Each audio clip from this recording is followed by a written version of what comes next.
Hannah, are you playing this too? Fallout Shelter? Yeah. Oh yeah. How many humans do you have right now? 17. What? Yeah. Yeah. I haven't been breeding. Oh, I have had... To put it crassly. Put it crassly, alright, so I built one of those 6-room thing, had me a good old orgy in it. Oh boy.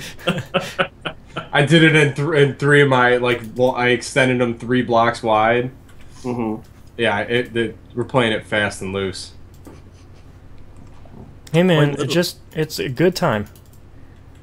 Not much else out there in the wasteland. It's alright. Oh, there's tons of loot out in the wasteland. Yeah, but yeah. you know, orgy going on inside.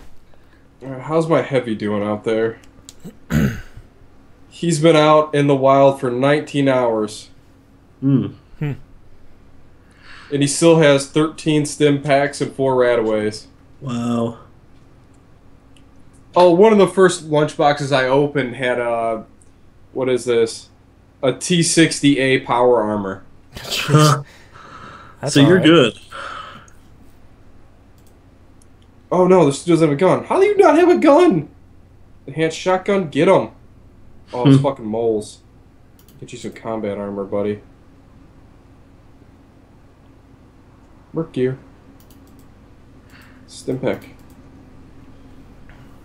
Alright, someone get down there and fucking help them. I wish you could, like, assign... Like, these people would move without having to move them, because this thing's fucking huge. What?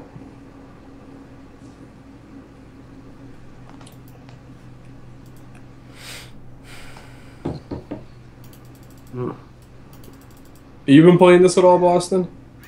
I played it for a little bit when it came out on iOS around E3, and then I could feel myself getting pulled by it. I was like, nope, gotta go.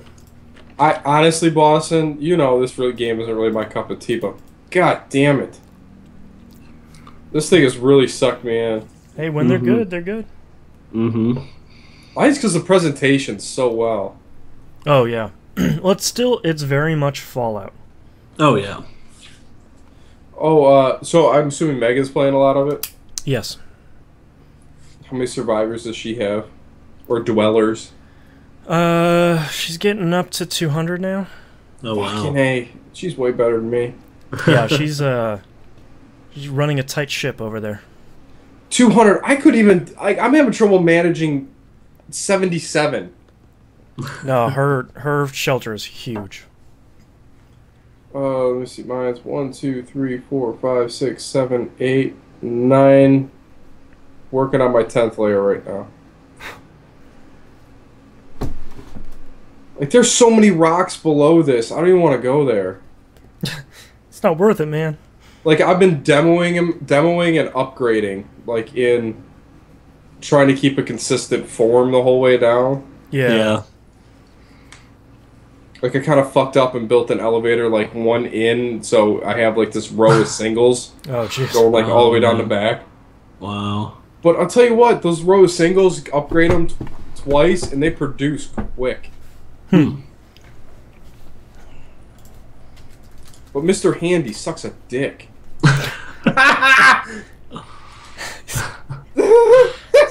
Cracking yourself up. Oh, it's great. I didn't even catch that one coming out of my mouth. Alright, so for him to collect, the button has to be on or off. I don't get it. He wasn't in there when I was playing. He doesn't collect shit. I mean, they never said he was good. Picking up dust bunnies. Oh, whatever. Alright, you gents ready to kick this thing off? Yeah, I gotta stop. That's about killed my fucking battery anyway. Oh, excuse me. Alright, Hannah, you ready? Yeah, give me 1 second. Cooper's making some noise out there. I don't know what he's doing. Eating something.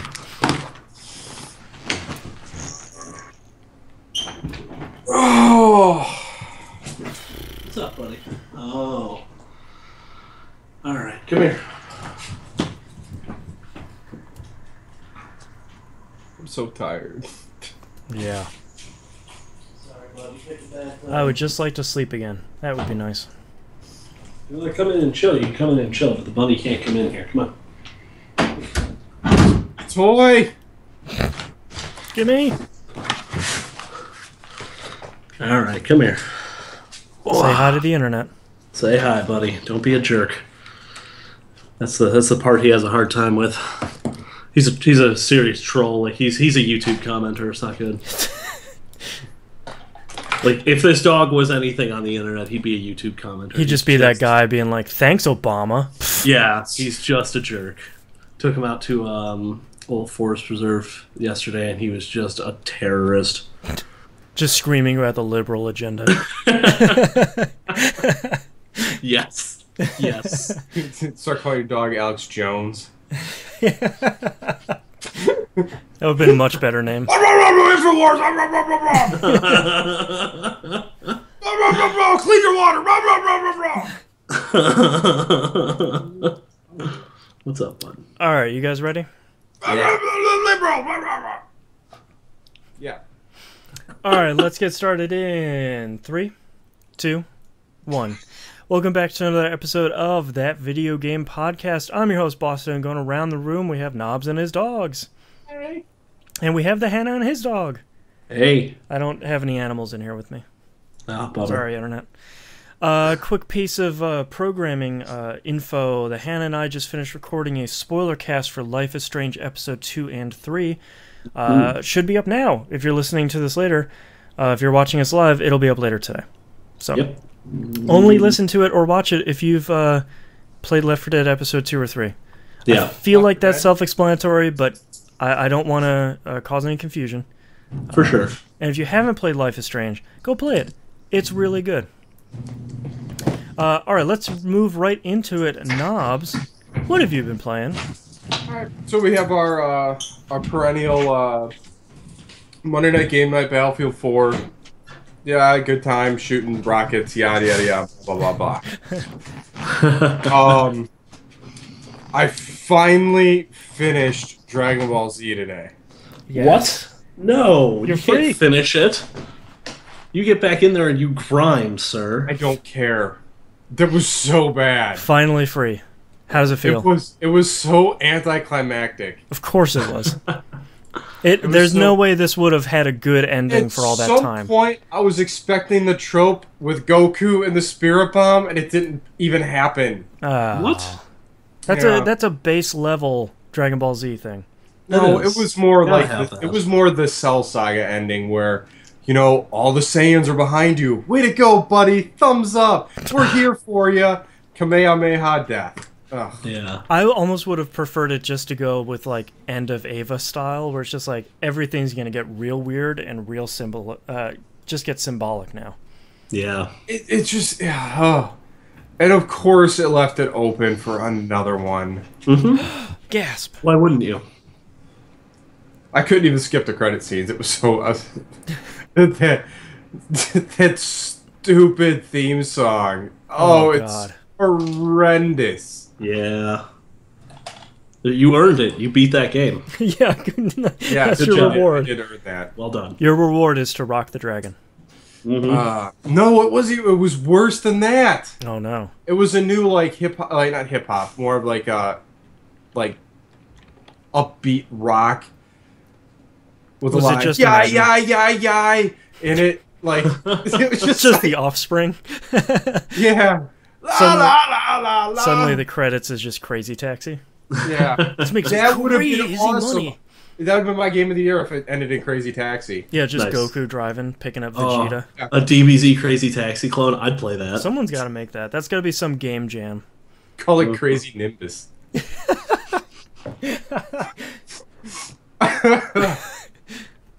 We're free to hire for marketing. Yes. We are. Sega's got to be selling stuff for cheap now. I could probably figure out the code, too. I mean... We're a one-stop shop. Yep. TVGPfans@gmail.com. Hit us up. We're cheap. I really want to go back and play Crazy Taxi, but then again, I don't. Well, yeah. It 'Cause can't hold up. No, there's no way it could, because that No. was so much fun when it happened. Yeah. Gotta get to the Fila store. Like, I love, I love when people complain about paying like $5 for a pretty full iOS game. It's like, I paid $50 for Crazy Taxi on Dreamcast. Yeah. That's literally a 5-minute game. Yep. You just have to play it over and over. Yeah, there's a bowling mode, but come on. It's a 5-minute game. Yeah. Oh god, the stuff we paid $60 for. Yeah. Oh yeah. Value proposition here. Hey, we didn't know any better. We didn't. No, we knew better because Crazy Taxi is awesome. Yeah. And I paid $50 for that because it was fun. Yeah. That was a lot of fun.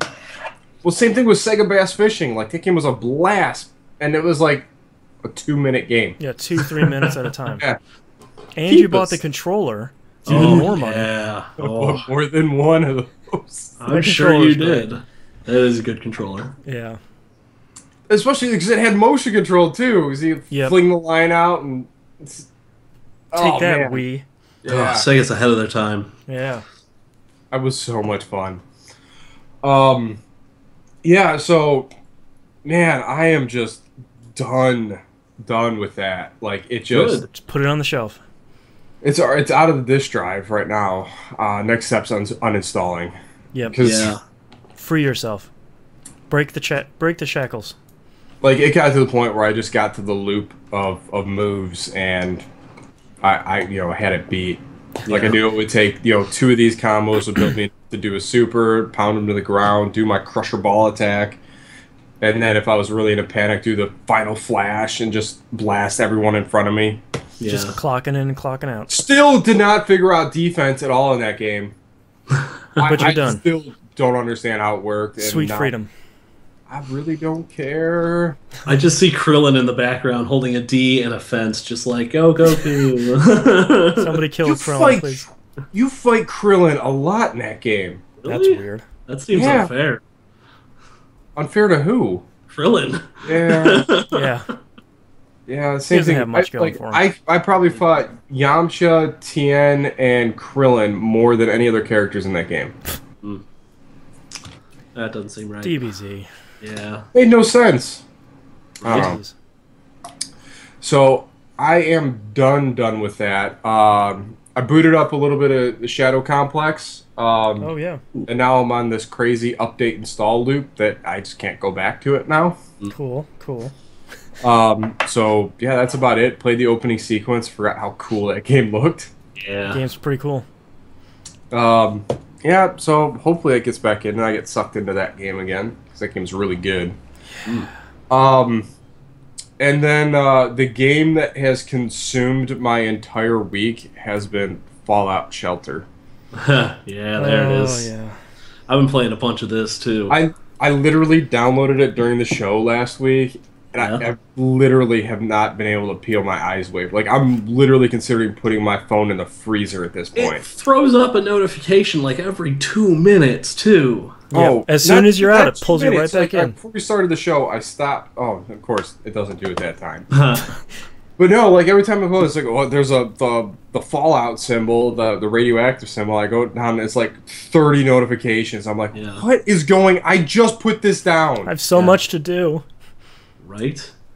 I'm at work. I just I'm typing out my write down, write down, open up my phone, close, back, go back to my work. Like I can't get away from it. I'm up to 77 dwellers. Wow. One of the first lunch boxes I opened had a T60A power armor, and I threw that on a dude that just refused to be happy in my shelter, and sent him out to the wasteland. And I tell you what, Joshua Berry is a tank out in the wasteland. Just farming. His name was Joshua Berry. Oh man, he's awesome. He comes back with like 30 things to loot every time he goes out. Jeez. Nice. I don't even think he's died out there yet. Like I just the way I was running him out there before was like, I go to work, Barry goes to work. He comes back in. Putting his time in, man. Well, yeah, it worked out well. Right now, I've set them on I loaded them up with 15 stim packs and five rataways, Yeah. and I want to see how far he can get before he dies. Yeah. If he can get out there for a full day, because it's supposed to be the longer he's out there, the better loot he's supposed to get. That Right. makes sense. I think. I don't know. That sounds right. That I've been getting power armors left and right. I think I got 4. Wow. Jeez. Yeah, I got 4, and I'm just sending those guys out, get them with a decent weapon, anything from 15 to 20 damage. That's good enough. Get out there. Yeah. Huh. Oh, but yeah, I've had some major ups and downs. Like I thought I had the game figured out and beat. Like day 3 was a disaster.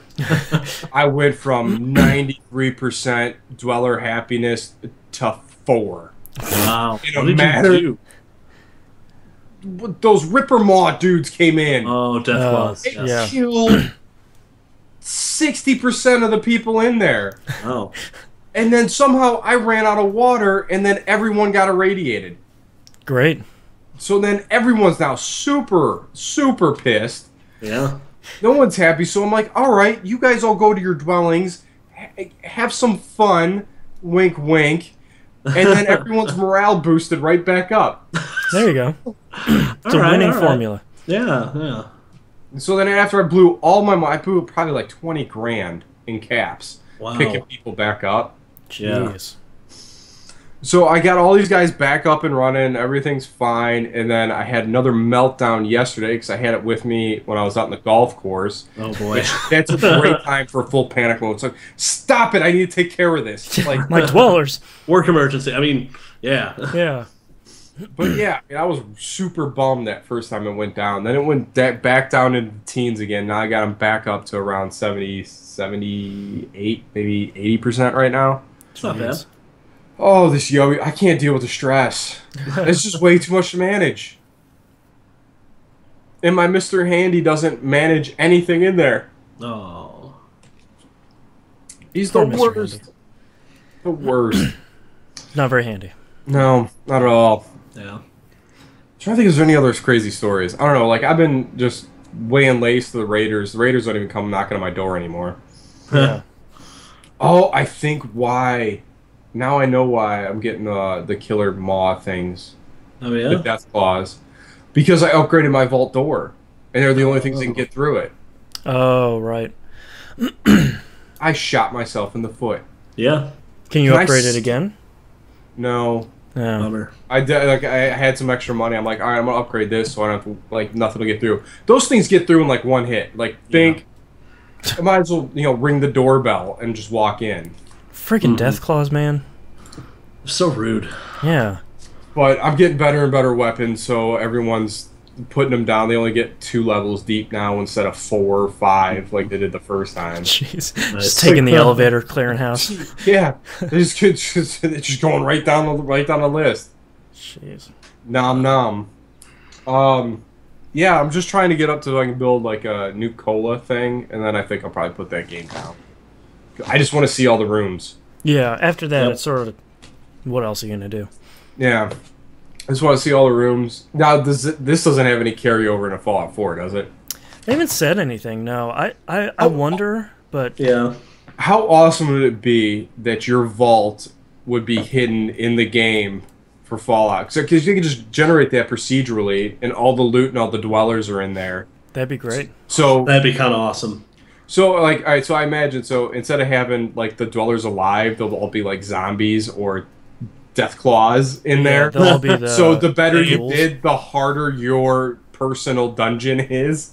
Yeah, and Fallout, if they were to do that in Fallout 4, they'd probably all be ghouls. Oh, Yeah. yeah. Oh, God, someone should build that as a mod if they don't, do that. Yeah, give them time. Well, I think that'd be a great idea. Yeah, Yeah. Hey, Bethesda, what's up? we're here to hire. Yeah. Whatever you want. God, it's like 2. We got Flying Nimbus and the whatever Giving this stuff away for shelter free. dungeon. It's a think tank over here. Yeah. Yeah. All right, anything else you played this week? I don't know. I'm going to guess not. All right, Hannah, what No. about you? Oh, games. Games and stuff? Yeah. I had to stop playing time clickers. Yeah. My computer restarted. It's not running in the background anymore, and I refuse to open it again, so... I think that's a good call. I mean, that only happened today, so we'll see. Yeah, that game's real dumb. Don't play it. That's... What else am I going to say about that? Don't... I can't recommend it. I, too, played a bunch of Fallout Shelter. I'm sitting at about 17 dwellers, because honestly, I haven't been doing a whole lot with it. Yeah. I'm thinking about like killing my current vault and just starting from scratch, see if I can do a little bit better next time. You could just delete it. Yeah, you could just make another vault because can actually have like, multiple vaults going at the same time. No, I mean like delete the app. Oh. Like save yourself. Oh, yeah. No, that's a little harsh. Yeah. I mean, it's a great game. It just will suck you in and ruin your time. Yeah, I haven't spent any money on it though, so like that's point good. pride there. Yeah. Played a little bit of Pac-Man 256. Hey, I played that. Yeah, that's pretty cool. I didn't play much. I played maybe 3 or 4 like runs. Yeah, I probably played about the same, and I never played Crossy Road. I know it's the same developer. Okay, yeah, that's what I was gonna say.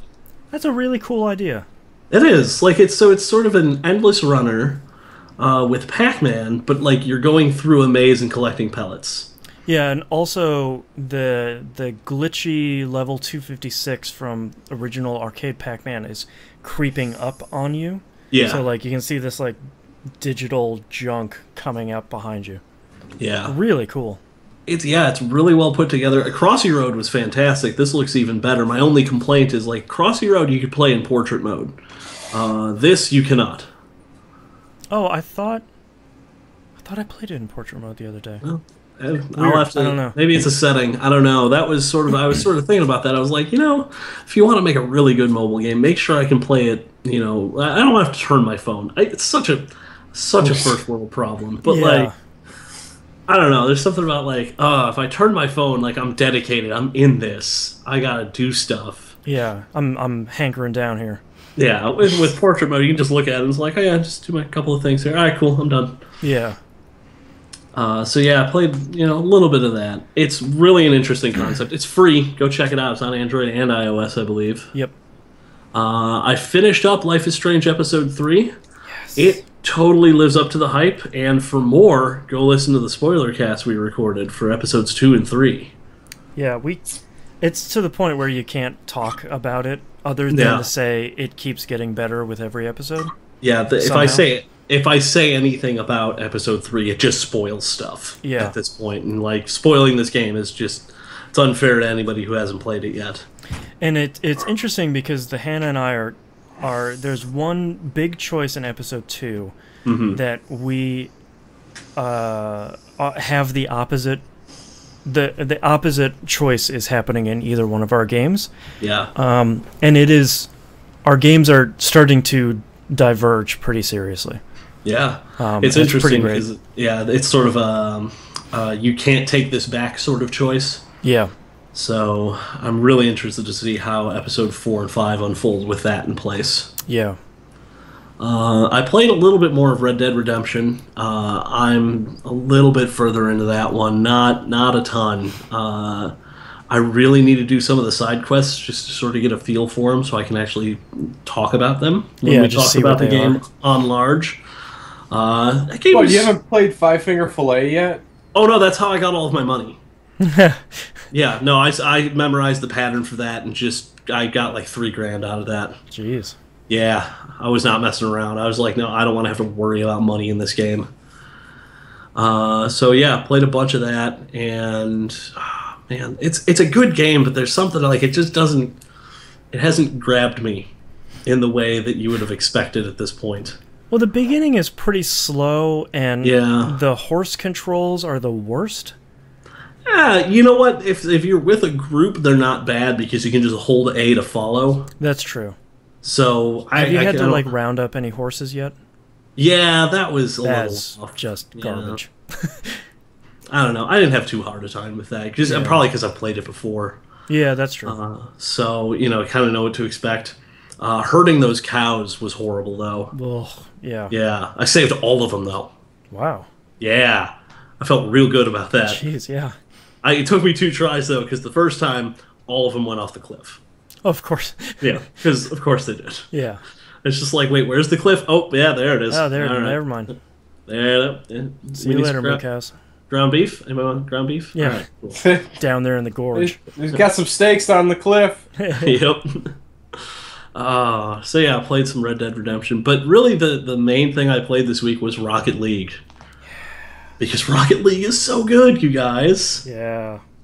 I fired up the party for Wednesday night game night this week. Timasil was otherwise indisposed, so he wasn't around, and that unfortunately means there's probably going to be no clips this week. He ended up joining us later, but no highlights for week. Was it like 4 at this point? I think it is, yeah. Yeah. I tried to take some video. I did it wrong.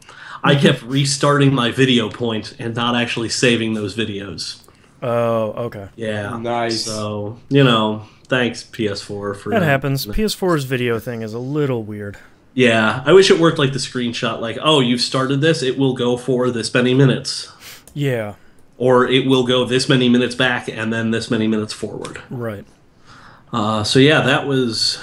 Wednesday night was funny, because so I've been trying to get Binary Viking, who's a really good friend of mine, and he's on the forums and stuff, to play with us on Wednesdays. And he finally shows up and, like, nobody's around. I'm like, yeah, we got, like, 8 dudes every week. It's Oh, we great. got so many people. Yeah. Liar! Yeah, it ended up being me, him, and Infinity Chicken. We went out and did some 3-on-3s ranked online, and we did pretty good. Okay, they did pretty good. I went along for the ride. You're just really a carry. Yeah, Defender. I'm an okay goalie. Yeah. I can keep that ball out of there as long as it's not too high up in the air. You know. Yeah, that seems fair. So that was a lot of fun. We eventually got to the point where we had something like 7 people on. We were just doing 4-on-4 with like one bot, and then the night gets later, you start whittling down. You lose a couple of people. I think we got down to like 2v2 or 3v3 for the last one, and then we just sort of dispersed. But I mean, 2 hours of Rocket League is a lot more Rocket League than you think it is. That's a ton of games, because Yeah. each game is only 5 minutes. Yeah, and even with like going back and forth and like re-entering game, I think we played something like 20 games. Whew. Which was, oh man, it's so good though. Yeah. I keep unlocking stuff, and I'm like, yeah. Well, it's one of the perfect, because each game is only 5 minutes. It's one of the perfect, like, well, we got time for like one more. You got time for like 12 more, right? Yeah. It's like, it's only 5 minutes. We can just look. We already have a party. Like, let's just keep going. Yeah. So Wednesday night was fun. I played a little bit more yesterday. So I hadn't done any of the advanced tutorials yet, so I went through a few of those. I'm not great at this game, guys. Yeah. Me neither. I think I got 100% on the goalie and the striker, like rookie tutorials. I think I managed to get 100% on the pro goalie tutorial after a few tries. How do you do aerials, man? Oh, dude, I have no idea. What? It's outside of my wheelhouse completely. I don't have enough experience. So like you have a double jump and you have a jet booster. So you go, okay, so I'm going to jump, I'm going to tilt the car back a little bit so I've got some lift. I'm going to hit the jet booster and like get some height. And then when I get like within a certain distance of the ball, I'm going to do a front flip and like sort of smack it with the trunk and knock it in. Or, you can go left, You right. like spike it almost. Yeah. I can't. You've got the x-axis and the y-axis, and I can make that happen on the ground. The ball's going this way, I'm going this way, and you can hit that. You add the z-axis into that, no, I'm done. It's so interesting because it really seems like the sort of thing that the longer you play it, the closer you'll get to being good at the aerial stuff, and then at some point you just have enough experience that it kind of clicks. Because either you're doing it already, or like you finally have enough mastery of the controls that you're like, oh, okay, I just do this and that, and then this, and then I spike it. Okay, cool. Yeah.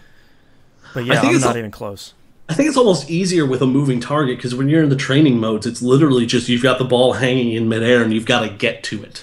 Oh, okay, yeah. So if the ball is moving, you can sort of like, there's something about it. I remember reading one time that one of the things, like humans are really good at throwing stuff. Mm-hmm. Like we're really good at just like pick up a rock and chuck it. Like we can hit stuff at a distance that like no other animal with like that kind of dexterity can do. And I think that sort of plays into that. Like I see this ball coming up. It's, I know where it's gonna like, where the peak of its arc is gonna be. I kind of know where I have to be before it gets there, and how quickly it's gonna get there. And it's the stuff you're doing in your brain when you're playing this game is unreal, and you don't even realize you're doing it. It's all happening in the background. Yeah, it's just like this casual math that's always running. Yeah. Yeah. It's such a good game, and I really want to dig in to see what like the esports version of this looks like, so that I can just feel horrible about the way I play. Yeah, I've seen a little bit of that stuff, and that stuff is intense. Yeah. You should probably just watch Speed Racer. Yeah? Yeah, it's probably about the same. It's probably about the same thing. Okay. Yeah. Good movie, though. It is, yeah. Very underrated. That movie is super fun. I'll watch anything with John Goodman in it, so... You can't go wrong there, and it's beautiful. So many colors. It is. Yeah, it's eye-bleedingly bright. Yeah. Yeah. Oh, man. But yeah, Rocket League it's slowly taking over my life. And I kind of love it for it. Can't go wrong there. Yeah. But that's all I played this week. I played a bunch more Forza Horizon 2. Sweet. I made it all the way through kind of the game proper, so that in the story conceit, it's basically you have to win so many championships to get your place in the Forza, like the Forza Festival, the Horizon Festival Championship, like the championship of championships. And I got to that point on like Friday or Saturday, and you have to win like 16, 20 championships. It's just normal stuff you're doing. Yeah. And then you go do the final championship, which most races take probably about 3 or 4 minutes to go through. This one my final time was like 18 and a half minutes. Like it was just this hugely long race throughout the entire European countryside that you're racing in already. Yeah. It was great. I'm playing on normal difficulty. There were a couple cars that were vying for first place with me the whole time. I mean, it was a pretty good race. Nice. And then nicely at the end of it, they're kind of like, okay, well, we're going to dump you back in the world, and now you get to choose where you go next and kind of choose your destination, and then just finish up all the championships and do whatever else you want. Yeah. So it's kind of nice that they just turn you loose in there. That game's great. I don't know how much I'll play now that I've kind of finished the main part of it. The rest of it is just kind of, I finished the main part. I'm like 18% of the way through the game. Wow. So there's just so much more. It's a lot of game. Yeah, and like a lot of it is good, but I don't know how much more I need to do in that game, because a lot of it is going to be, buying cars and doing all these races and doing stuff, and that's fine, but I don't know how much of it I need to do. I feel like I've squeezed a lot of value out of that game already, and I don't know if I need to go 100% in it, so we'll see. I don't know. I've been spending a lot more time with my Xbox One anyway, so it's already in the drive, so that makes it pretty easy when Xbox One's suspend and resume is really good. Yeah. It's just like, all right, I'm in the pause screen of it already. I'll just keep playing. Yeah. Yeah, Batman did that to me. Oh, yeah. Where you just like pause it. Do you want to go back to where you were, or do you want to start from a checkpoint, or you just want to go back right where you left off? All right. All right, I'll just keep playing, I guess. Yeah.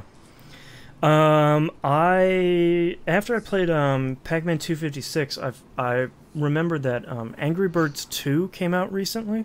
Oh yeah? Like a proper sequel? Yeah, and it's free, so I was like, well, why not give that a shot? I like Angry Birds. I liked Angry Birds Star Wars. I like that space one. Oh, those are all pretty great. Good. Yep. So I picked up Angry Birds 2 and I started playing it. And this thing is a mess. Oh boy. It's outstandingly beautiful. Oh it's yeah. Easily one of it so far and beyond how any of the previous Angry Birds games looked. I mean, it looks like it's a watercolor. Like it looks painted. Like it's this sort of moving cartoon sort of thing that that they have been doing, so that they've kind of been moving towards over the other games. Yeah. So there's a couple of problems here. I think the original Angry Birds and some of the spin-off games are so incredibly well-designed puzzle games. Mm-hmm. And when you play a level, you have all of the tools available in your arsenal to complete that level. Yeah. You just need to figure out how to do it. Or in some of them, figure out how to get all the stars or eggs or whatever. Mm-hmm. With Angry Birds 2, the microtransactions are so aggressive in this game, and they've changed two fundamental things of how Angry Birds works. One of them is when you pick a level, it's not just one screen, it's a collection of screens.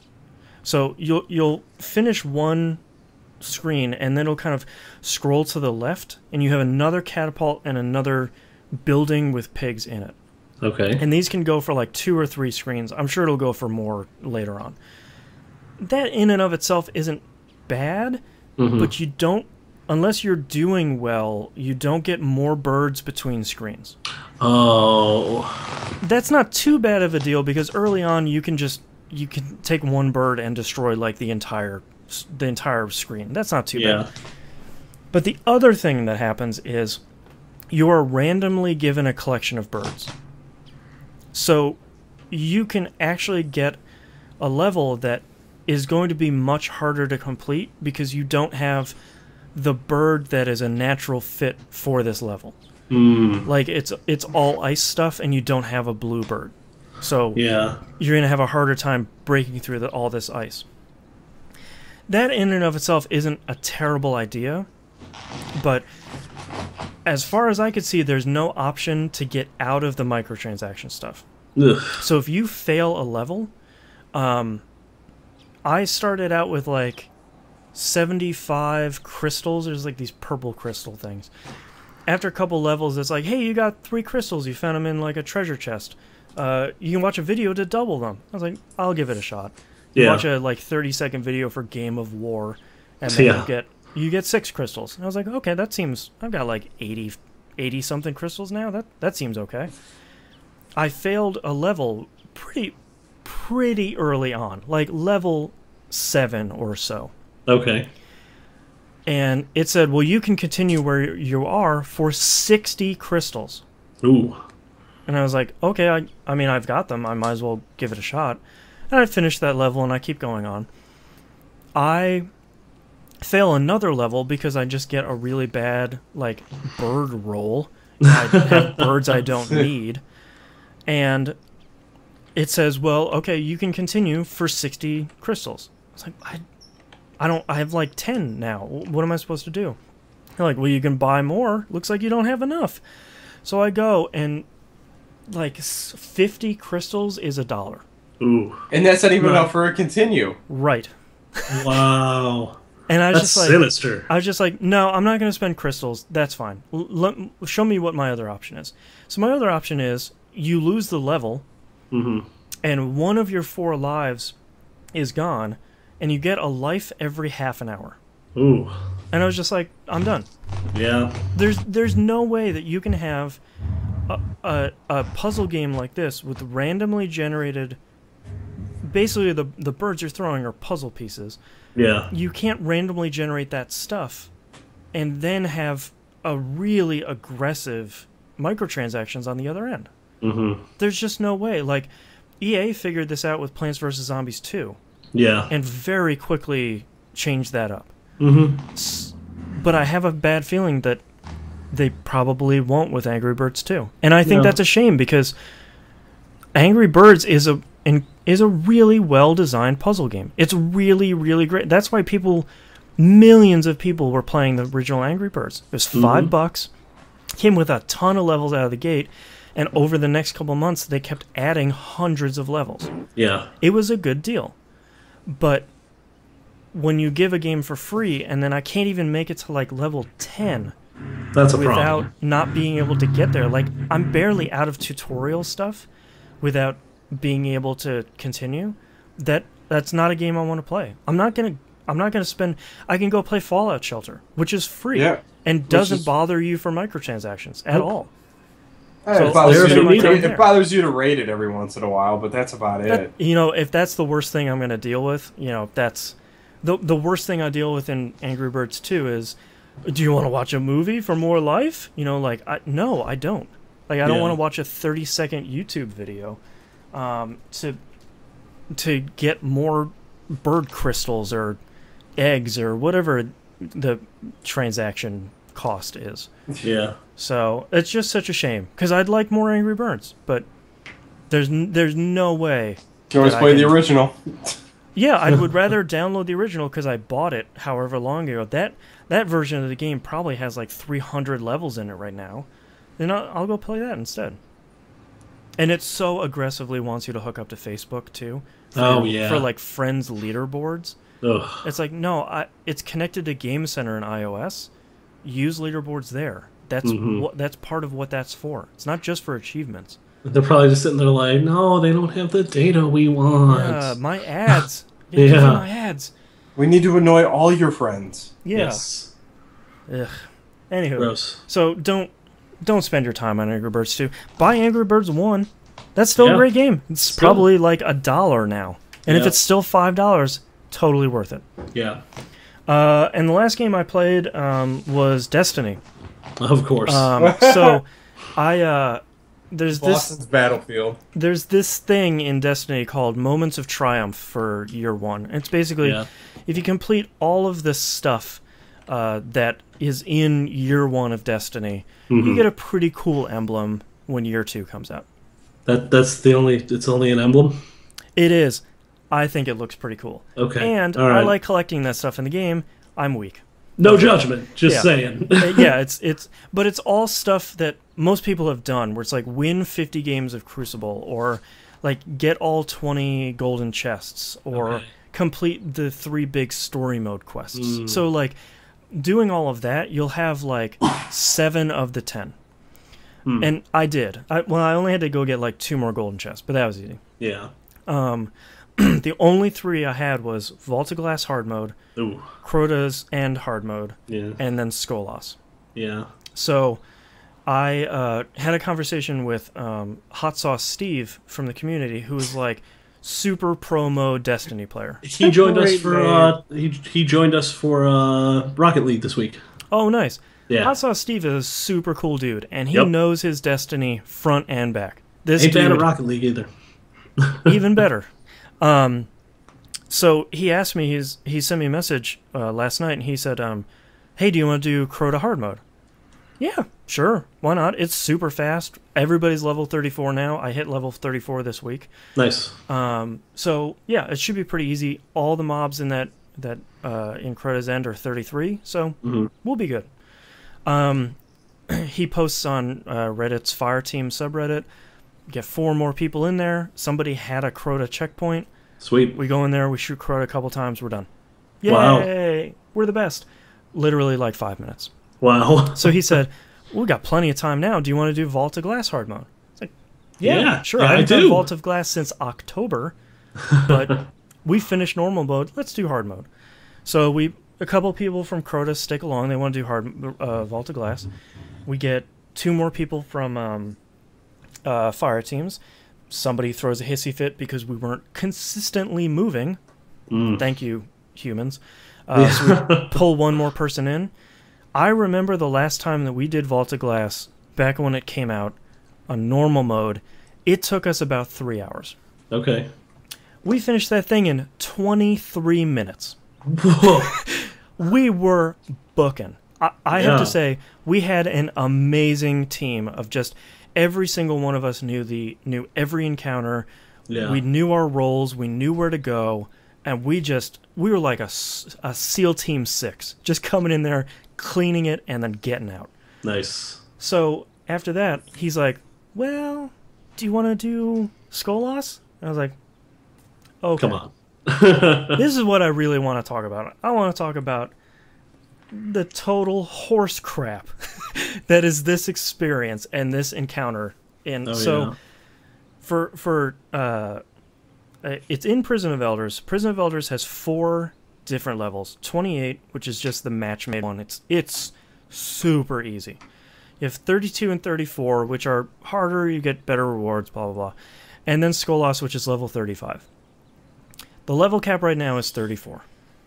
Bungie loves to do this, and this sucks. Because what happens is, if an enemy is one level over you, you do less damage to them. I think it's like 25% less damage. They do more damage to you. And I think it's 50% more damage. Wow. So you coming into the experience, you're already at a disadvantage. You haven't done anything. There are 5 rounds before you go to fight Skolas. They're pretty easy. Once your team gets its communication down, they're pretty easy. We pulled in this guy from Reddit who was one of the coolest random dudes I've ever played with. Super chill. When we were failing, it was fine. We talked about what happened. We talked about what we learned. We did it better next time, and we just kept moving on. Yeah. So the first 4 rounds are fine. 5th round, you fight a boss. That was fine. We weren't damaging the boss fast enough, so we failed. We just got overrun. Did it better the next time. Moved on to Skolas. Skolas has so many things going on to it. I will not bore anyone with the minutia of this fight, but it is incredibly technical. That you have to rush the beginning part of it. You can't do damage on the boss normally until you do some stuff and damage him a little bit. Then you're sort of free to do damage. There's this thing in Prison of Elders where during some rounds you have to go dismantle mines, which is basically go jump on this mine that is in the middle of enemies and sort of stand on it to capture it and blow it up. Yeah. That's fine. You have to do that during the Skolas fight. Twice. One at like 60% and then one at like 20%. Oh. On top of that, he's poisoning one member of your team. And when he poisons someone, you have a 30-second timer. When that clicks down, you're dead. Oof. And you have to pull it off of one of your party members. After someone pulls it off of you, you have a 35-second timer before you can pull it off someone else. So you're kind of juggling it between party members. Yeah. That sounds worse than it really is. Okay. Because as soon as your party can communicate well, like we would get to the point where we'd be like, as soon as it would hit 15 seconds on you, you'd say 15 seconds, you'd say 10, and you'd say 5. As soon as you say 5, the person pulls it off of you. Yeah. So like you kind of know at 15, start moving towards the person that is glowing green. Yeah. It has a very clear, like, this person is poisoned because they are shining green. So there's... Is that a shader? No, but I got a really cool neon green shader from Crota Hard Mode. It is ridiculous. So there's all this stuff that's going on, and they changed the encounter a couple months ago. They used to spawn ads on a timer. That was an untenable situation. Now they spawn them based on Skolas' health. So you can do a bunch of damage to him, ads will spawn, you kill all them, do more damage to him, rinse and repeat. So it makes it a slower affair, but you can manage it. Yeah. Those freaking mines.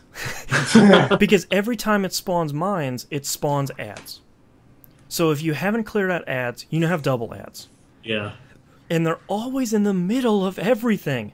So not only are you doing less damage to these enemies because they're higher level and they're doing so much damage to you, but you have to go get this mine out in the middle of nowhere, and we didn't have a hunter. We had two I was a warlock and the other two were titans. So we didn't have someone to go invisible for these tougher ones. Yeah. Which probably would have made it easier.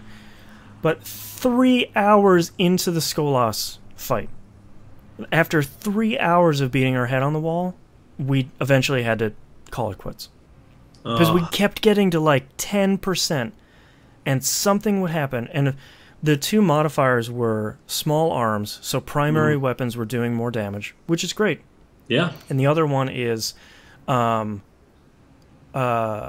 switch, which means all enemies will kill you in one shot if they punch you. Oh, God. Light switch is the worst. Yeah, especially when there are those melee captains that have swords and can hit 2 of your party members at once. Yes. That was so many failures happened because there was we turned around and there's one of those captains right next to us and just wipes the entire party. Yeah. We were doing so well, just nothing. So it's so frustrating we were like a machine. We had this encounter. We had all of our callouts down. We're doing crazy damage. We were doing everything we could. Just every once in a while, a fluke or something weird would happen, and it would just completely wipe us. Like, it wasn't even like, oh, we're in a bad spot and we gotta go hide or, like, go get our health back. It would be a one-shot kill and we were done. And that's so frustrating after 3 hours. And this is the only thing I have to do left. Oh, and man. Hot Sauce Steve and this other guy, we had high, our spirits were high the entire time, and we were still doing the thing where it's like, okay, next time we got to do this. Nobody was having a fit. Nobody was like throwing controllers or anything. We're taking breaks every once in a while just to kind of cool down. Yeah. I was wondering why, when I was asking people if they wanted to do Skolas with me, they were saying no. It wasn't even like, well, I don't want to. It was just like, no, bro, I'm good.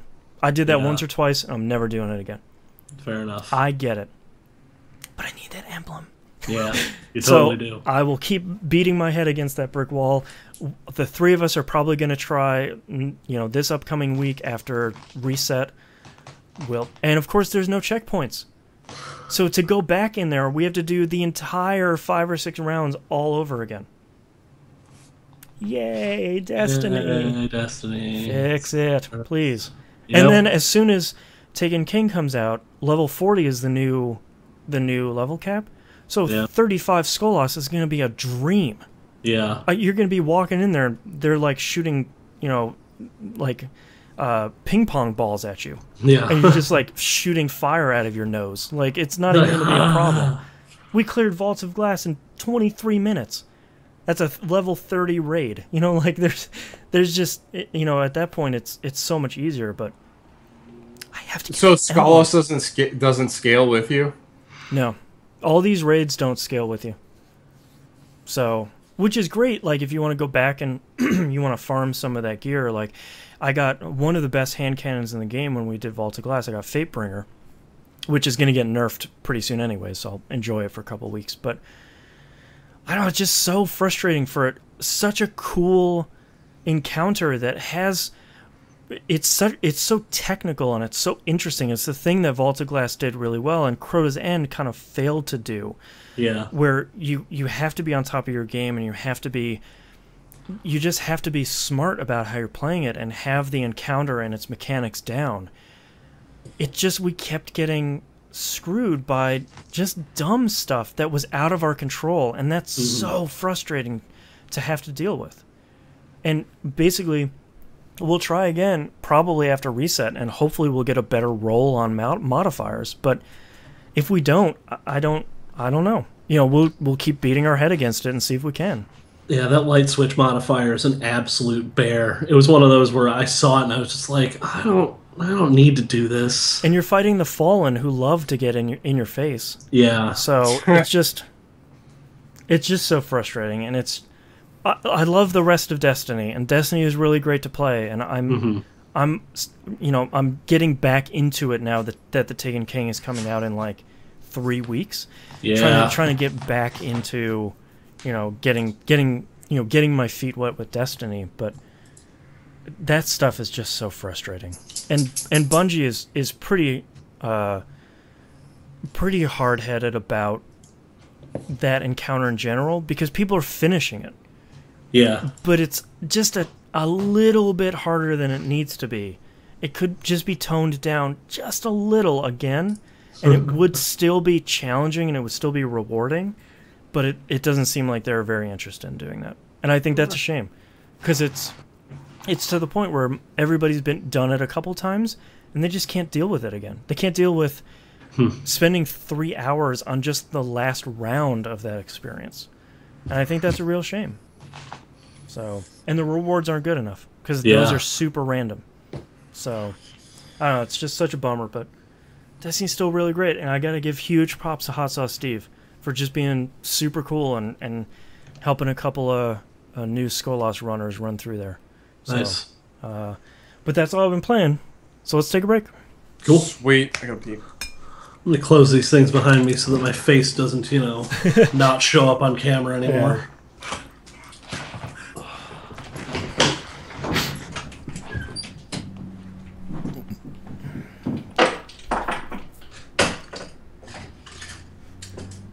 Okay.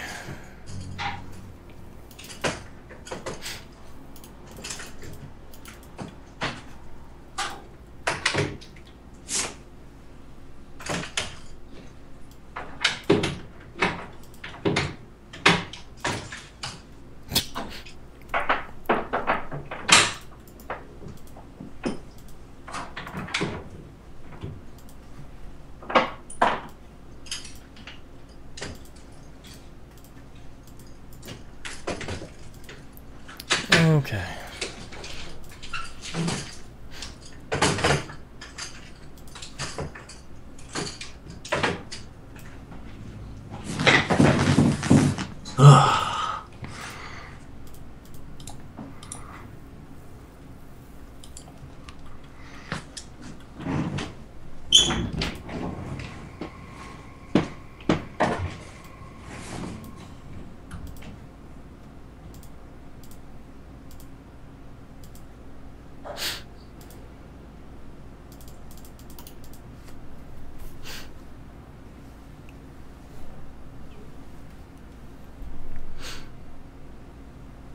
Koshimal asks, so can we assume that the Hannah gave up on Freedom Wars? Probably. It seemed like that just was not a game that was clicking with him at all.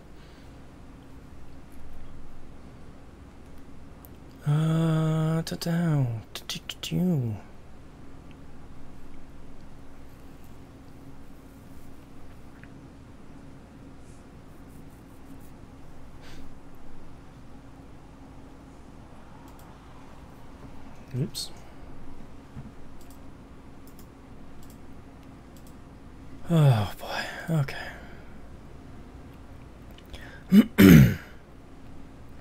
Starting to lose my voice here. Me.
Oh, hello. Sorry, I was just working You were awfully still. I was just working on show notes. Hey. Yeah, what? Just jangle your keys. Huh, yeah, hey. Jang-a-lang, jang-a-lang. Oh, I did that to someone. I took their tags. I don't know if you've seen Expendables 3 yet. No. Well, it's like Wesley Snipes kept saying, like, the tags up there, jang-a-lang, jang-a-lang.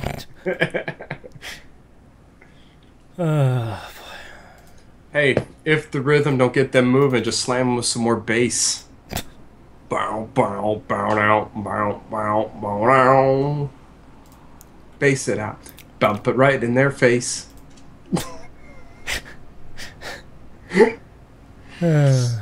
I still can't get that scene out of my head from when Jim Carrey, when he does like, all right, oh wait, what did he say?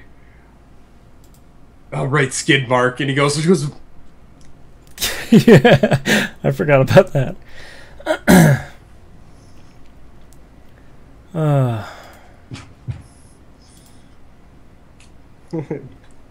Daddy's a crude motherfucker.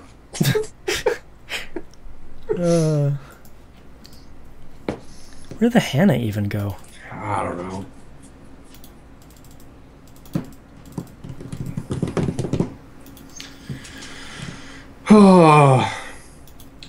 So I watched first three Mission Impossible movies. First one's great. First one's still really good. First one's still great. Second one is a pile of shit. Second one just had so many problems. Third one was kind of okay. I like the Philip third Seymour one. Hoffman's a great villain. I just love that scene where Tom Cruise is running in that single shot for like 15 minutes. Yeah. And it's just one long single shot, and he's just booking. Pretty impressive. Yeah, that first one is just a good spy thriller mystery movie. I mean, if you hadn't seen that before, there's no way you would peg John Voight as being in on that. Oh, right, yeah. I mean, obviously the Frenchman looks like he's up to something, but yeah. It's so good.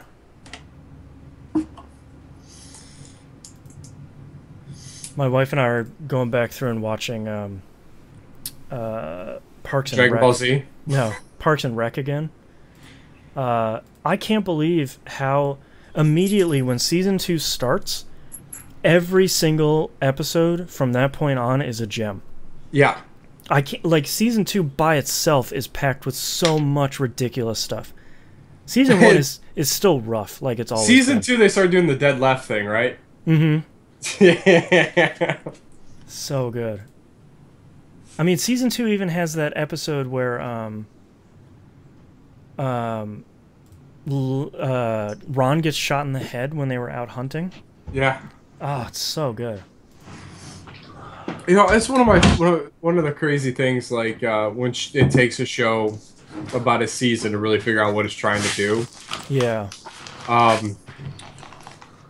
Like the whatchamacallit, like same thing with the Cleveland show. Like it took one season and then it figured it out. Yeah. Well, in Amy Poehler's autobiography, it was really interesting because she said that the only thing that saved that show from being canceled was Adam Scott and Rob Lowe joining the show. Yep. That gave them another season, and then they would have been canceled after that if it wasn't for the two of them.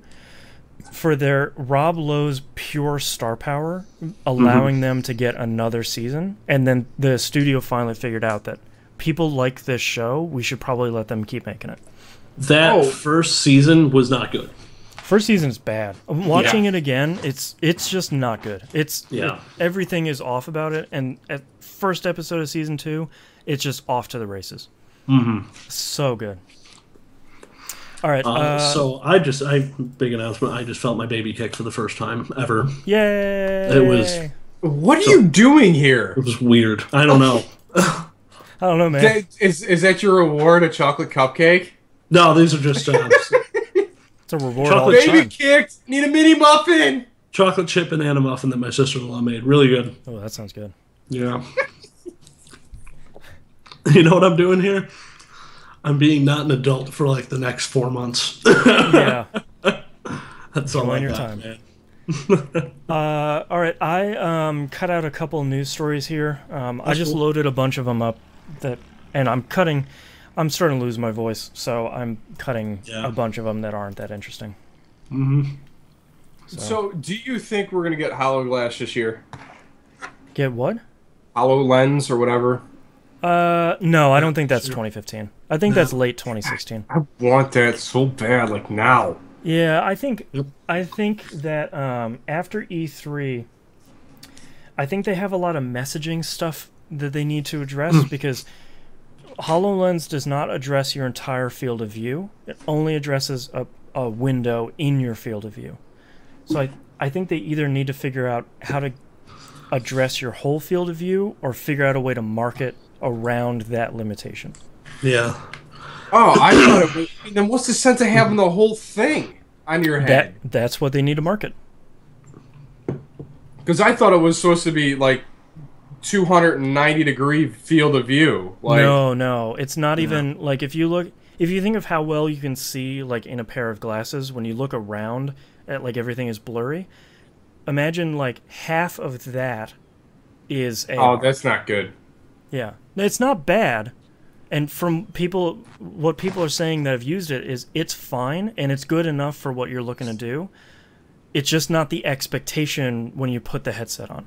The expectation you have is like you're putting on a pair of glasses and you can AR is the whole thing. But, yeah. Yeah. Oh, everything that's in my field of view should be AR'd. Yeah. No. Everywhere that headset is pointing. Nope. That's why they need to figure it out.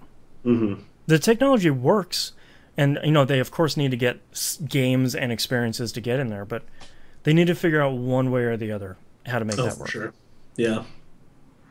Yeah. We'll see. Super cool either way. At least somebody's doing AR and not stupid VR. Yeah. Mm. That poor kid Photoshop. Jesus. Which what? The one on Time Magazine, the one kid in the raptor, yeah. Oh, you mean the guy who founded Oculus VR? Yeah. That was him? Yeah, that poor guy. Lucky Palmer. He just looks so stupid. Yeah. This does everything the AR face or the VR face.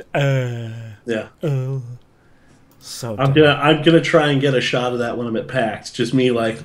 Yeah, just slack jawed. Because that's like my one goal. I've got 2 panels. That's gonna be the new Game Club logo. Yeah, just stylized Hannah. Just tongue out. I've got 2 panels scheduled for every day, and then I'm trying to hit every VR that I can while I'm there. Yeah, just to try it out. Yeah, I got to experience it. I mean, if it's there and you got the time, might as well. That's my main focus. Everything else is peripheral. Yeah. All right, let's kick off this next segment here. Mm-hmm. All right.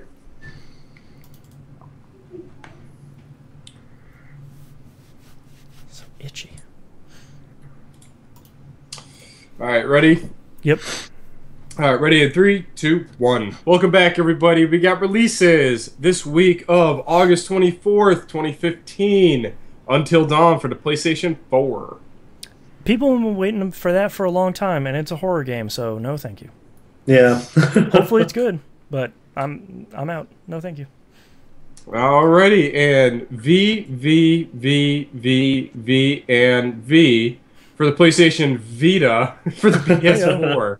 That game is so good. Except V's. Yeah. Is that actually going to drop for the Vita same day, or are we going to have another situation where it's like, no, it needs 3 weeks to bake, and then we never see it again? It seems like it's ready to go.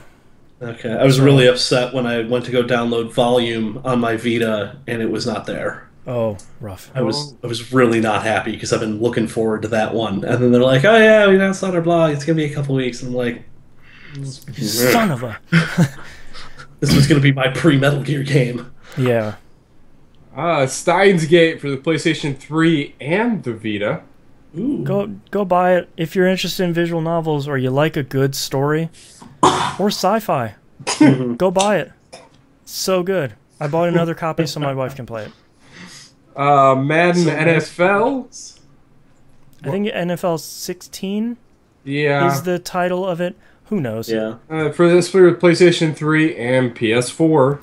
I thought it was coming out on other stuff too. Couldn't find a record. Probably is. Yeah, it's probably on everything. You know how it's EA Madden. do.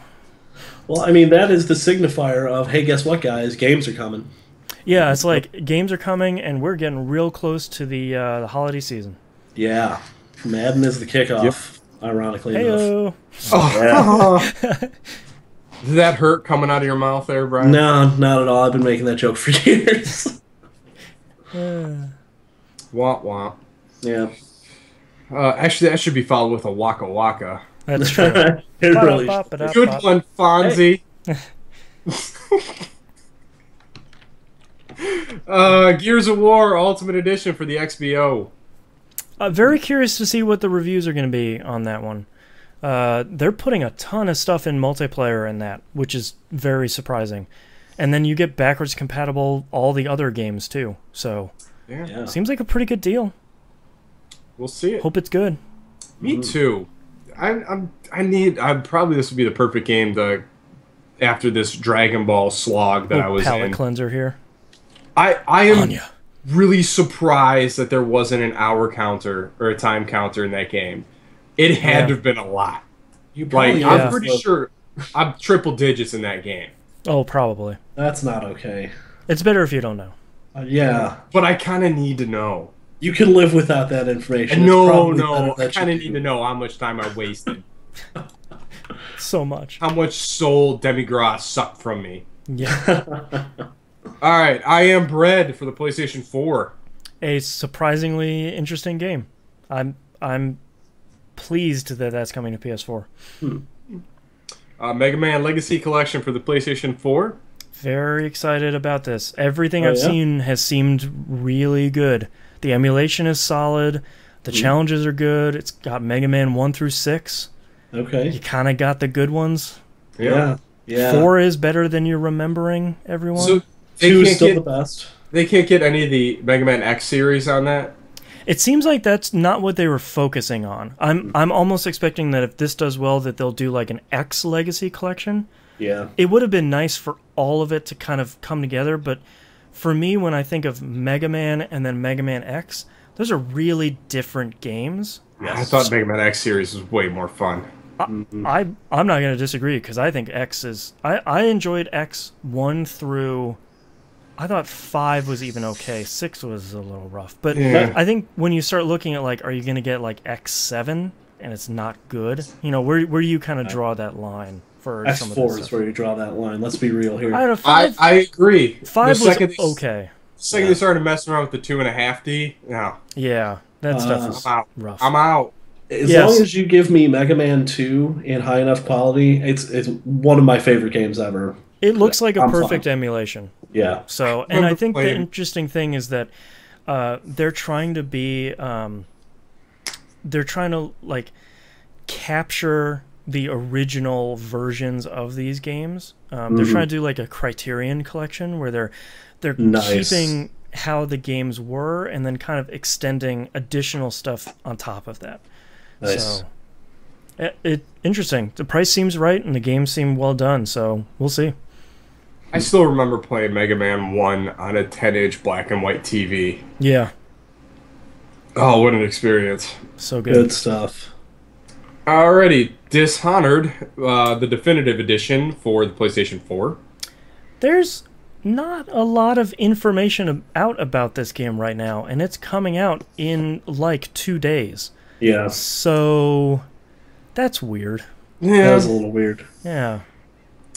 Satellite Rain, not to be confused with Satellite of Love, for the PlayStation, the PC, Mac, and Linux. This is a spiritual sequel to Syndicate, like really the original '90s Syndicate and Syndicate Wars. Is this up in Steam? On Tuesday, yeah. I need to write myself a note. Yeah, it looks. And the crazy thing is, I watched the launch trailer. That looks like Syndicate, but kind of modernized, but not in the bad way. Ooh. I thought I had kickstarted that, but I think it was so successful out of the gate that I didn't. So I'm gonna have to check that out. Yeah, that sounds real good. Yeah. All right, moving on to news stories. Nintendo says they're dropping the 2DS price on the 30th of this month to 100 bones. That's pretty much the best decision that Nintendo can make at this point in time. Yeah.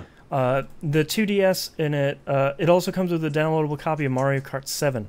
So Oh, nice. why not? Because you're probably going to get that anyway. Yeah.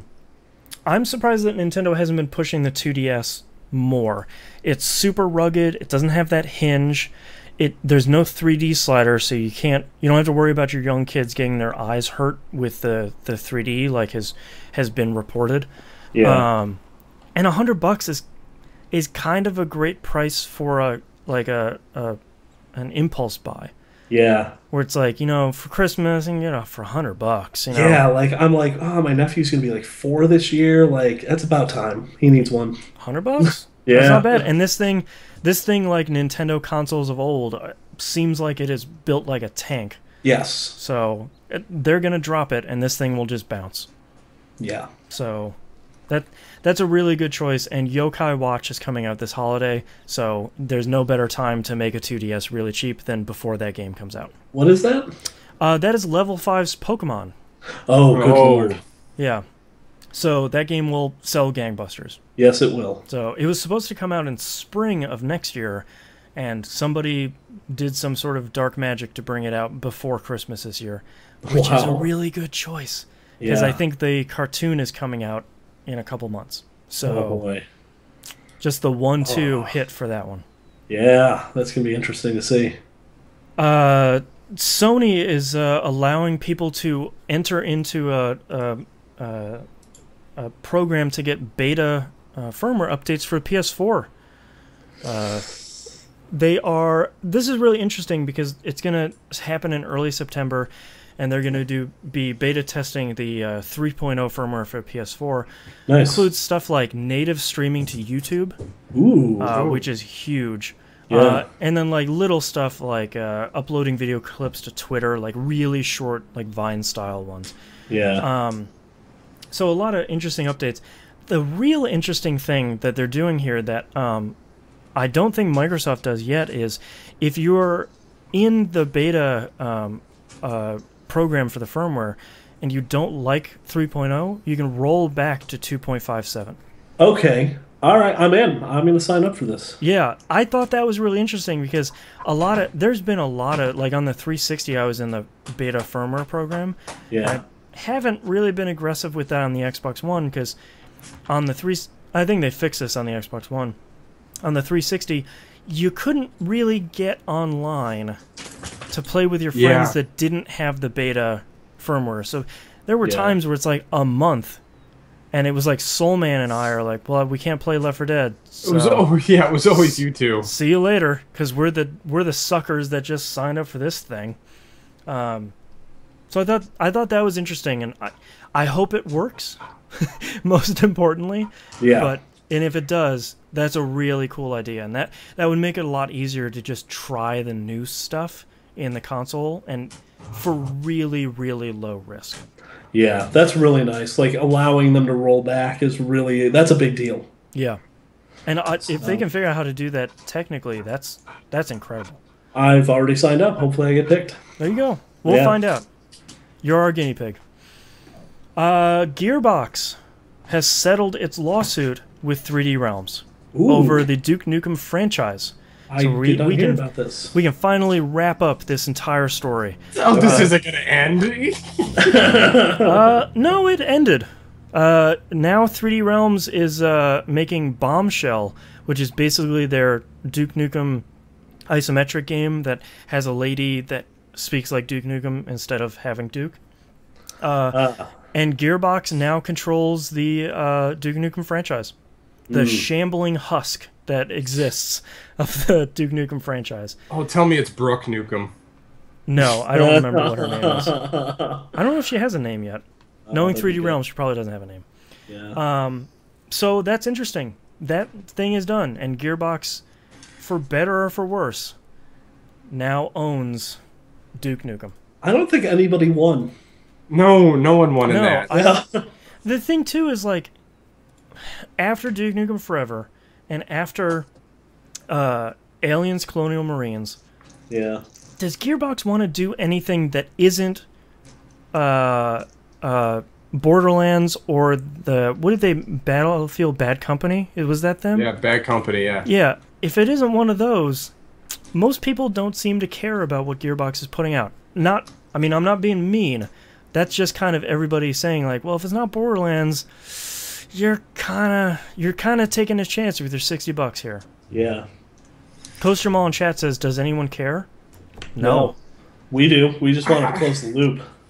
Yeah. I don't know. I still think that property, both of those properties had potential at some point, but they took it, like they jumped on the grenade for not only 3D Realms and Sega for those two games. Yep. Like Gearbox just flat out jumped on it. It's like, look, it's busted. It's still going out. We did nothing much to do with it. Randy Pitchford is still defending Aliens Colonial Marines. What a trooper. Really? There was an interview a couple weeks ago. The problem is he just needs to shut up and let it die. Yeah. Nobody cares about it anymore, but you keep opening that wound and just pouring lemon juice into it. And just saying, like, what? Why are you yelling, bro? What's happening? Lemon juice at this point is bleach. Yeah, it's just so unfortunate that they just let it die. Just work on Borderlands 3 and just stop. Yeah. Just put your nose down and just put out Borderlands 3. Yep. That's all we want. All we and want. Don't make it bad. Don't make it bad. Not asking for a lot. And the last news story here we have is some news about Steam machines, and something interesting that I didn't even think they were working on. They were trying to replicate on Steam machines with SteamOS the suspend resume feature of the Xbox One and the PS4. And this week they said, look, we just can't do it. We could probably do it, and the problem isn't the suspend part. The problem is the resume part. Well, yeah. And trying to get that working for all of that stuff would require us just to pull apart Linux way more than we feel comfortable with doing. They'd probably have to dig into the kernel. Yeah, so like just save and exit your games if you want to turn your Steam machine off. Looking good. Yeah. So I hate you. Yep. So, I think that's okay. If you want to treat it like a PC more than a console, that's probably not bad. Yeah. I don't know if anybody is really saying, like, well, I just want a PS4 experience with a Steam machine. Well, then buy a PS4. Come on. Yeah, or like just treat it like a standard PC where I'm done with this game, I'm going to save and exit. Mm-hmm. Yep. And that's fine. And I keep thinking, I keep looking at this stupid Steam Link thing and thinking, I really need to buy one of those. Yeah, me too. I can just put it behind my TV.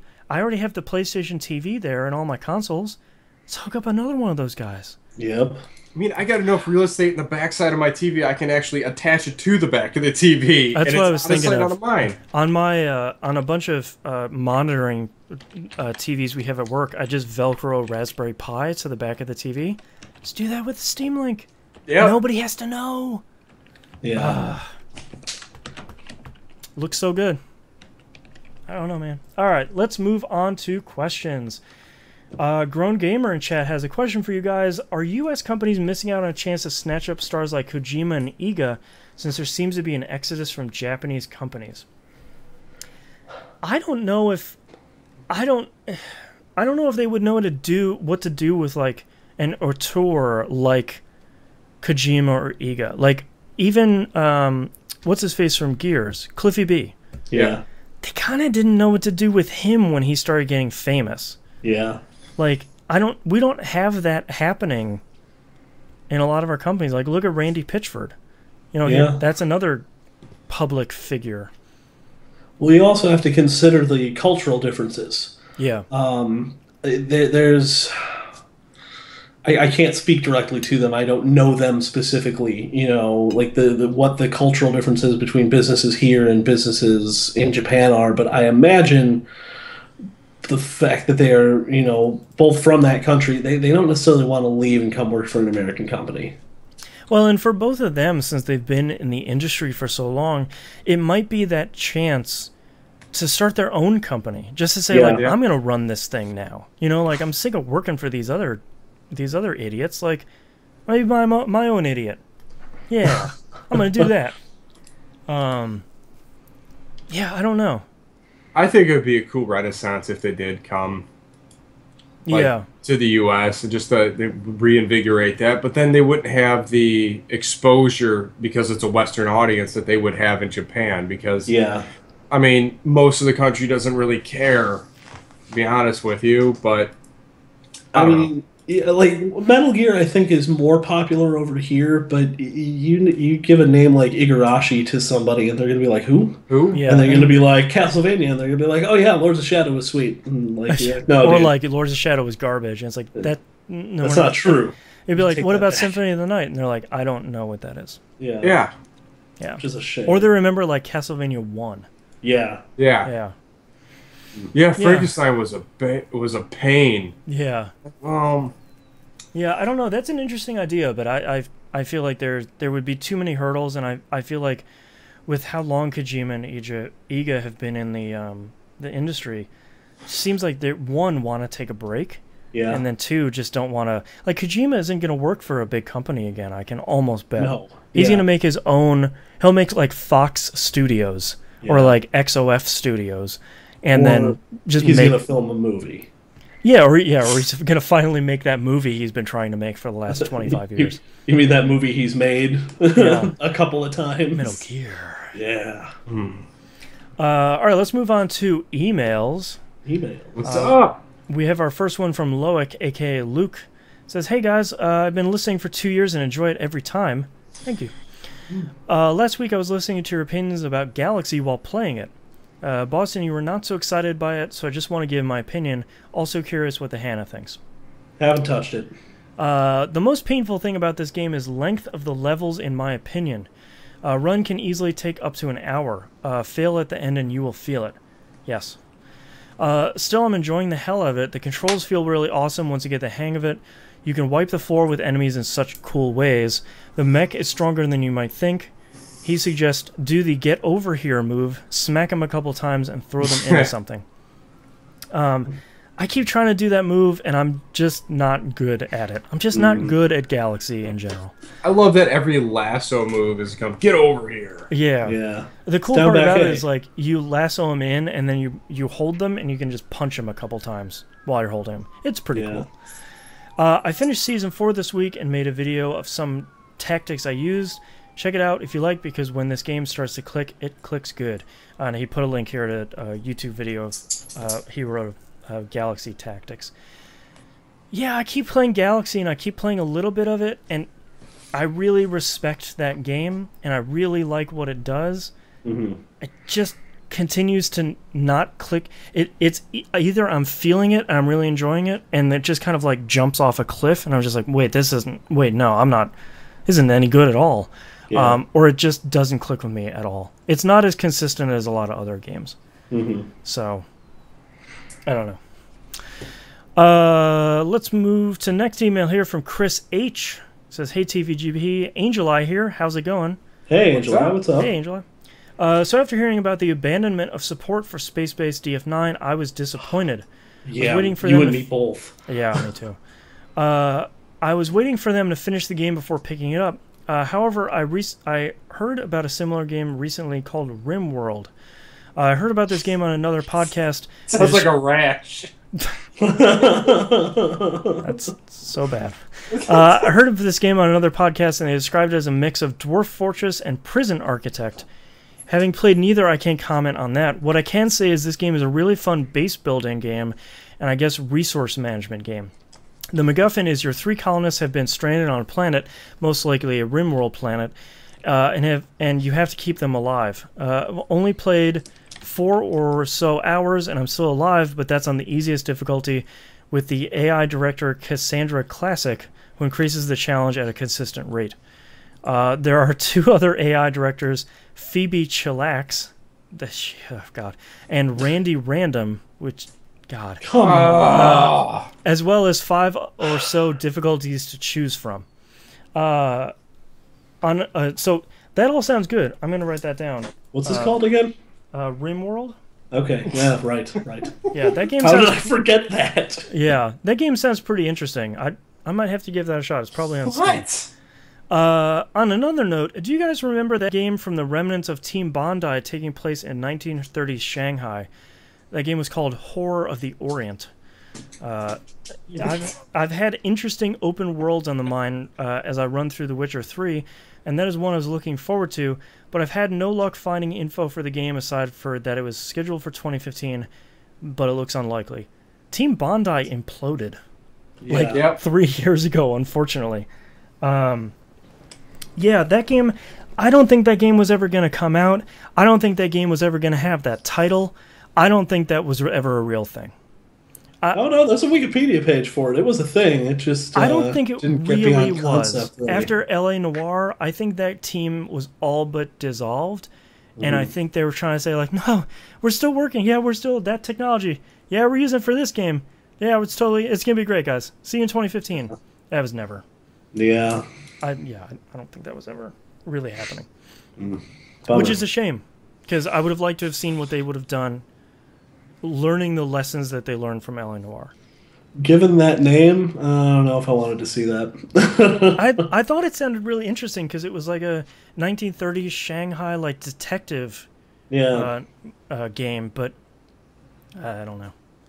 Weird.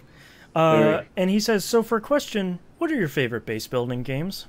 Oh god. Well, Fallout Shelter. Naturally. Yeah. Dude, Command and Conquer. Yeah, I would have to go with like CNC. Red Alert. Yeah, Red Alert got it 2. right. Like in that era, like after CNC 1, because that game was fine, but nobody had figured out the formula yet. But when you get into like Warcraft 2 era and like CNC 1 and 2 era, that's really great. Yeah. StarCraft 2, like all of those are outstanding games.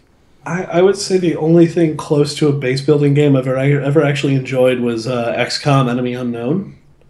Yeah, that works. Because generally base building implies real-time strategy, and I'm really, really bad at real-time strategy. Yeah. Yeah, that's... Coach Jamal says Oh Warcraft 3. That game was great. Same thing with Yeah. StarCraft 2 was awesome. Yep. You know what? I need more StarCraft 2. Is that coming out? The beta is Legacy happening of right War? now.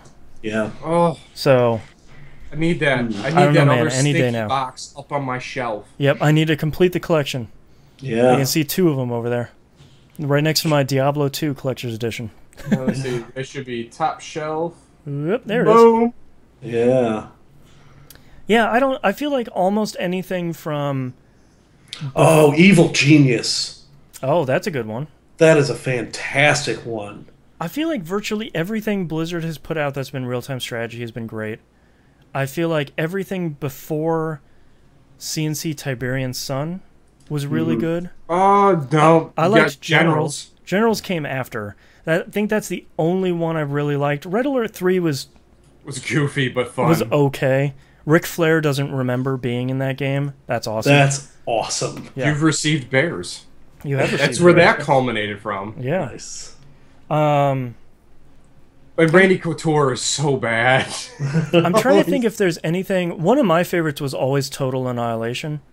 Okay. Oh, that was great. I game. love that game. I never really got into their spiritual successor of what was that game? I don't remember. I know what you're talking about, and I bought it too. Yeah, I never played it. Do we count Rampart? Are we counting Rampart? You do have to build your castle with Tetris pieces. So if we count Rampart, that's my new answer. Yeah, maybe. All right, Why all right. not? Planetary Annihilation. Yeah. That was Total Annihilation spiritual successor. Yeah.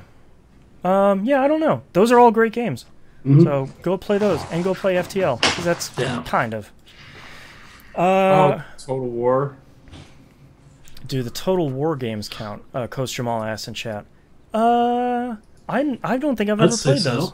Oh, I've Homeworld. Homeworld Oh, was Homeworld, awesome. Yeah. Yeah. You don't really build a base, but you're like The mothership. Yeah, you're You like add to 1 that. inch away from building bases. Yeah, that's Yeah. that's XCOM all over. Yeah. Our next email here from Merlin, aka Merlin McFly from Community, titled "Life is Strange." Yeah, it is. Isn't it? Hey, Boston and Hannah. Hey. Did you notice that in the menu in between episodes of Life is Strange, there is scrolling text on the bottom saying, "If you are affected by any of the content in Life is Strange, please visit our website, lifeisstrange.com/talk, for details of support groups in your area." I find this very neat since the game touches upon some very serious topics like bullying, drugs, and parental violence. If even only a handful of people get help this way, the developer has achieved a lot. Oh, wow. Yeah, I don't know if you've ever noticed that, but at the bottom, I think after episode 2 came out, Yeah. they basically say like, hey, if you're dealing with some stuff, or if this game's content bothers you, you should go talk to someone. You should go get some help. And I think that is incredibly great of Don't Nod to do. Yeah, and it's so if you go to the actual page here, it's they've got for a number of different countries here, like crisis hotlines and websites. Oh, wow, yeah, for worldwide. That's really cool. Yeah, that's great because that game very early on starts dealing with some really heavy stuff. Yeah. And I think for some people it might be pretty impactful, so much so that they should go talk to someone. Well, yeah, there's some moments in that game where it's like maybe I should go talk to somebody about this, Yeah, I think it's great, and I think I would remind everybody there's nothing wrong with going to get help. No, not at all. If Life is Strange is doing some stuff, go talk to someone about it. Yeah, that game does some stuff. So. Yeah. Coast Jamal in chat said, don't they put that for legal reasons? I wouldn't say they put that there for legal. I don't think legally they're obligated to do anything. Yeah, I think there might be a bit of a CYA there, but yeah, with how far they've gone on the website, I would think that it's not. They're a small team. Yeah, I get the impression it's just a handful of people making that game. So, good on them. Yeah. Next email here is from Kevin F. Writing in to say, NVIDIA Shield Part 2. Ooh. Guys, I say this sincerely. I enjoy your show a lot. I've listened to Giant Bomb, and they're very cynical about everything. You guys are pretty level-headed about everything, even on things I disagree on you with. You guys treat each topic with respect. Thank you.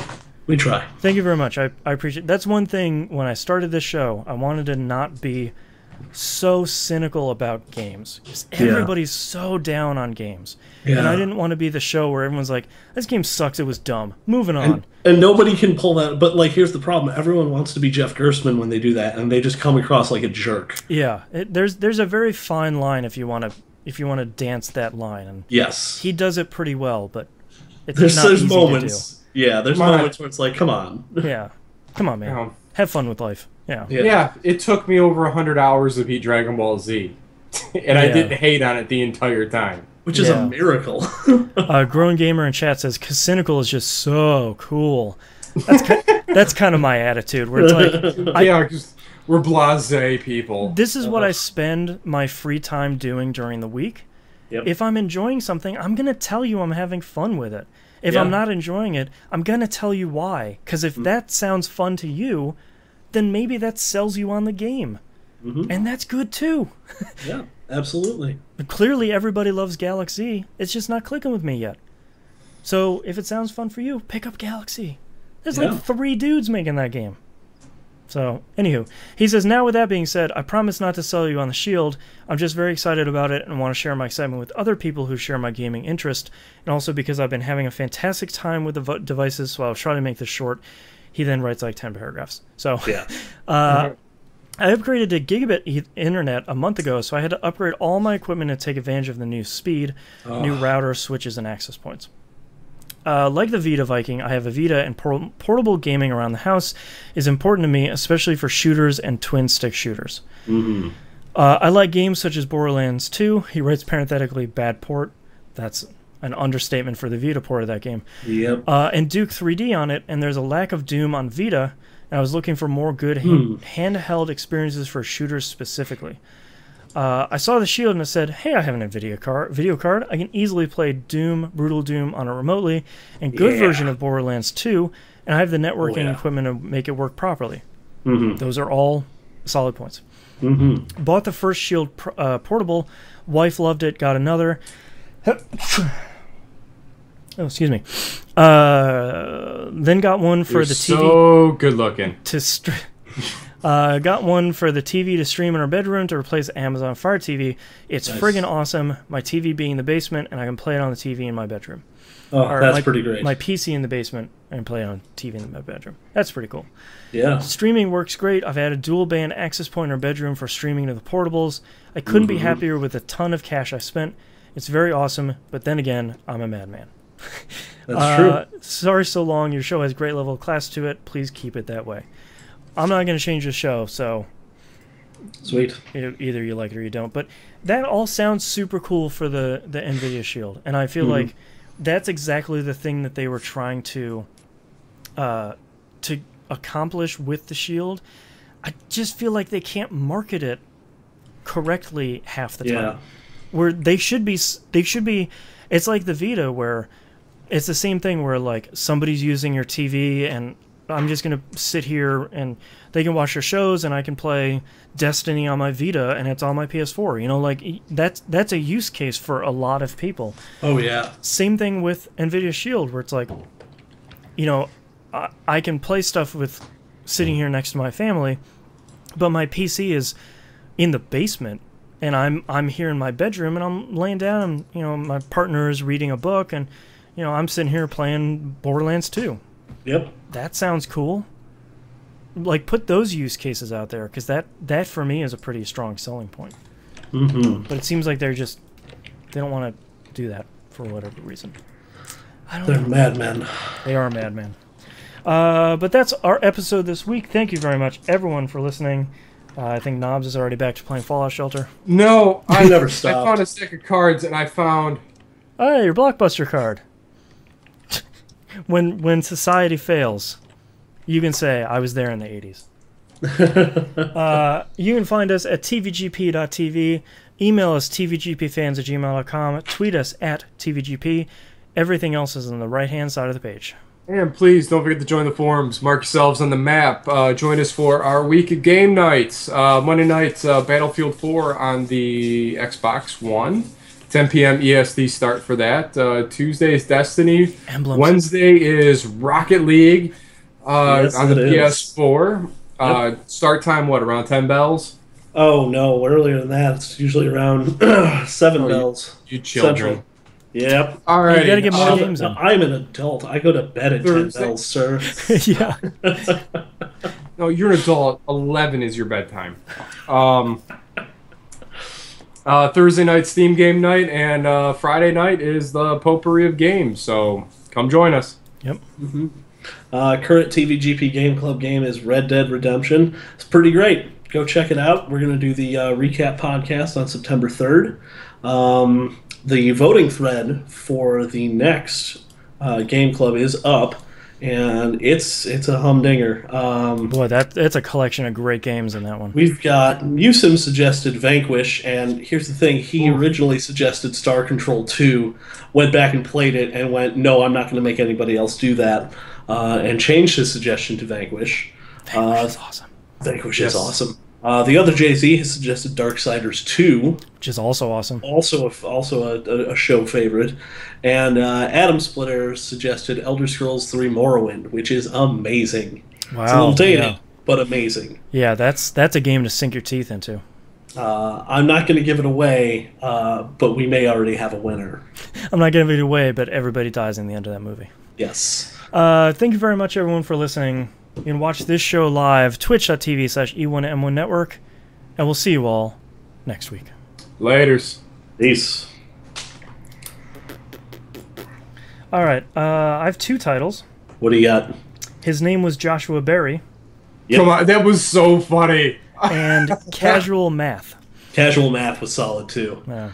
I got a short list here. I got one from Jay-Z. He was listening while running errands, and he caught one. So I got Way to Go, Buddy, Rock the Dragon, Crazy Nimbus, Put It on the Shelf, Refuse to be happy. Joshua Barry is a tank. I go to work, Barry goes to work. Casual math. Really bad bird roll. Boston's Battlefield. Thank you, humans. Dragon Ball Slog. I need to write myself a note. Why you yelling, bro? Don't make it bad. Dig into the kernel. Be your own idiot. And sounds like a rash.